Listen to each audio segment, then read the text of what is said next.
Colton Turner is a 15-year-old kid with Crohn's disease, and according to KSDK and Colton's parents, the last 3 years have basically revolved totally around his disease. So they've just nonstop doctor's appointments and hospitals visits, and it's been totally draining on everybody involved. And they all admit that. Even Colton's like, this is insanity to have to go through all this. So let me give you a quote from him. He says, "I was just on every pharmaceutical there was out there until I wound up in a wheelchair." So make no mistake about it, the Crohn's disease was debilitatingly painful. And then when you mix on top of that all the powerful pharmaceuticals he was on, he says they didn't really help me, but they did make me more drowsy, make me more lazy, and, it was just negative all around between the medicines and the disease, and I was still in pain, and it was horrific.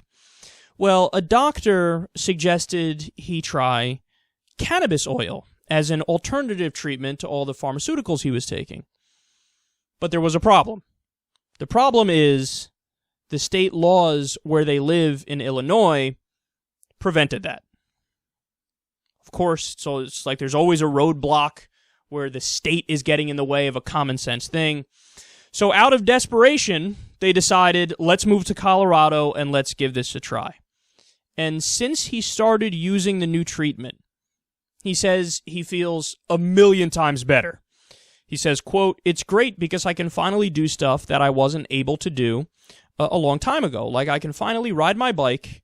After 3 or 4 years, I can shovel snow, I can hike mountains, and it's just amazing. It's had a larger positive effect on me than any other pharmaceuticals have." And then here's the really, really powerful quote here that people are talking about. He says, "I'd rather be illegally alive than legally dead." Yeah, I think that sums it up, and I think that says it all. And what's so frustrating as you read Colton's story is that where are the kind, well-meaning people in the government, whether they're politicians or they're people at the FDA or they're people at the DEA, who are reading the same news articles I'm reading where they go, "Oh!" and the light bulb goes off in their head and they say, "We gotta change this. We gotta change these laws. This is fucking insanity." I mean, could you imagine, flip the script and imagine it's somebody who, like Percocet or Vicodin or those kinds of painkillers, they're not sold. It's still illegal to take them, even for medicinal uses, in a bunch of different states. Just imagine we lived in that world. And then somebody had to move from Illinois to Colorado to legally take those painkillers in order to not be in pain and just live their life and feel somewhat normal. How would we react? People would be like, wait, that doesn't make any sense. But doctors in any state in the entire country can prescribe those pills, so what's the big deal? It's just medicine. That's all it is.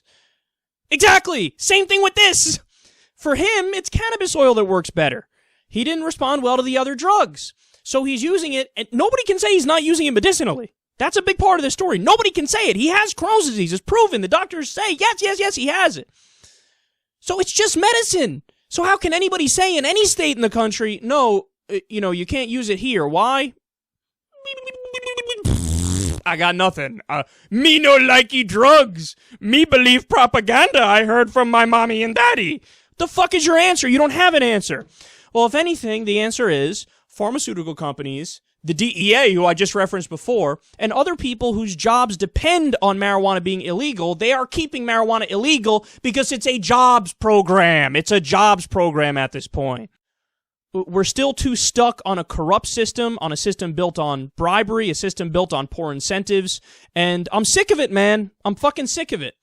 Because now people, how many other Colton Turners are there out there that have Crohn's disease or have some other sickness? They live in a state where they can't get medicinal marijuana, and their parents just don't want to move to Colorado. They don't want to up and leave to go to a place where they can use it. So they sit and they fucking suffer with primitive drugs, and they live a life which has a much lower quality of life as a result of that.